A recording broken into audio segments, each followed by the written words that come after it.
One of the most compelling pieces of evidence for the alternate reality theory comes from lucid dreaming communities. Many experienced lucid dreamers report a strange and unsettling phenomenon when they achieve lucidity and declare this as a dream. To the dream environment, the dream characters don't just ignore them, they react with startling autonomy and sometimes even hostility. Documented accounts from forums like the Lucid Dreaming subreddit and archives from the Lucidity Institute describe dream figures becoming angry, trying to convince the dreamer they're wrong, or even attacking them. From a conventional psychological perspective, this is explained as the dreamer's own subconscious fear of waking up manifesting. But the alternate reality theory offers a fascinating reinterpretation. Perhaps the dreamer isn't in a private psychodrama, but has briefly become aware of intruding upon an autonomous, consensus reality. The characters might be conscious entities, other aspects of the self or independent beings, who object to the dreamer's disruptive meta-commentary that threatens the integrity of their shared experiential frame. It's like someone in our waking world suddenly announcing this is all a television show. A statement that would naturally be met with confusion or resistance by others invested in the reality of their experience. The scientific foundation for this theory comes from cutting-edge physics and consciousness studies.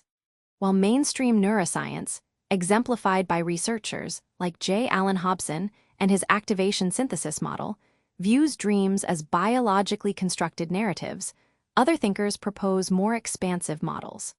Physicists like Sir Roger Penrose and anesthesiologist Stuart Hameroff, with their orchestrated objective reduction theory, suggest consciousness arises from quantum processes in microtubules within brain neurons. Penrose has speculated these quantum states might interact with the fundamental structure of spacetime. This opens a fascinating possibility. If consciousness has a quantum substrate, it could, in principle, entangle with other versions of reality as described in the many worlds interpretation of quantum mechanics, pioneered by Hugh Everett Roman III. The many worlds interpretation posits that every quantum decision branches off a new, equally real universe. Physicist David Deutsch supports this view, arguing these parallel universes are physically real. The dreaming brain, in its unconstrained sleep state, might function as a receiver tuning into these infinite branches of existence. This isn't just speculative philosophy. It's a hypothesis grounded in our most advanced understanding of reality's fundamental nature. The psychological dimension of this theory finds support in the work of psychiatrist Carl G. Jung, who wrote extensively about what he called big dreams, dreams of profound numinosity and narrative coherence that feel like visitations from a deeper layer of reality. Unlike ordinary dreams that might feel fragmented or symbolic, these big dreams possess an undeniable sense of significance and often feature complex, stable environments with consistent internal logic.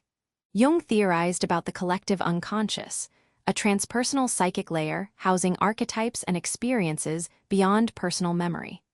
Some modern interpreters posit this collective unconscious isn't merely psychological, but could represent an actual plane of existence accessible through dreams. When you experience a dream that feels more real than reality itself, with intricate details and emotional depth that linger for days or weeks, you might be tapping into this transpersonal realm. The stability of recurring dream locales, places you visit repeatedly with consistent geography and narratives, poses a particular challenge to the random neural firing model of dreaming, and instead suggests the accessing of a persistent space that exists independently of any single dreaming session. One of the most mysterious aspects of dreaming is how it manipulates our perception of time. Many dreamers report experiences where they live what feels like days, months, or even decades within a single night's sleep. Documented cases like the famous Mosquito Man dream, published in the journal Dreaming, describe individuals experiencing entire lifetimes in vivid detail during one dream session. From a neurological perspective, the brain might be simulating this extended experience through accelerated processing. But to the dreamer, the immersion and continuity are indistinguishable from actual lived reality. This phenomenon aligns with philosophical idealism, championed by contemporary thinkers like Bernardo Kastrup, which argues that consciousness is fundamental and that dream realms, while not physically manifest in our waking reality, are no less real as conscious experiences in a mental universe. If dreams are alternate realities, then time might flow differently in those dimensions, or our consciousness might be capable of processing vast amounts of experiential data in compressed timeframes. The sensation of living a parallel life in a single night becomes less a neurological curiosity and more evidence of multidimensional existence. If dreams truly access alternate realities, then the most bizarre, non-Euclidean dreams might be the most revealing evidence of all. Many dreamers report experiences in realms with impossible physics, landscapes that shift and fold, objects that exist in multiple states simultaneously, or environments where the normal rules of space and causality don't apply. From the alternate reality perspective, these aren't just random neural misfires, but could represent consciousness interfacing with realities that operate under fundamentally different physical laws.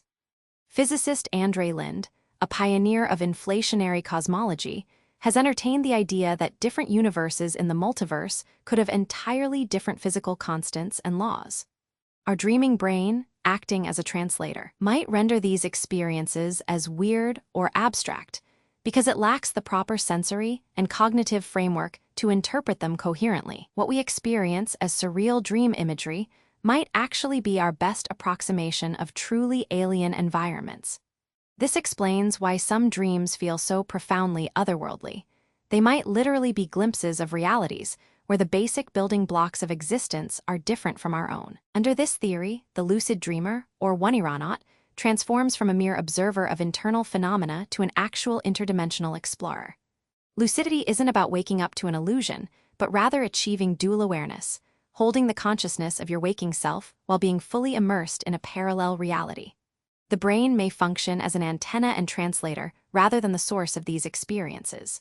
During sleep, with sensory input from the physical world dimmed, this receiver might tune away from the strong signal of this reality to the weaker signals of other worlds.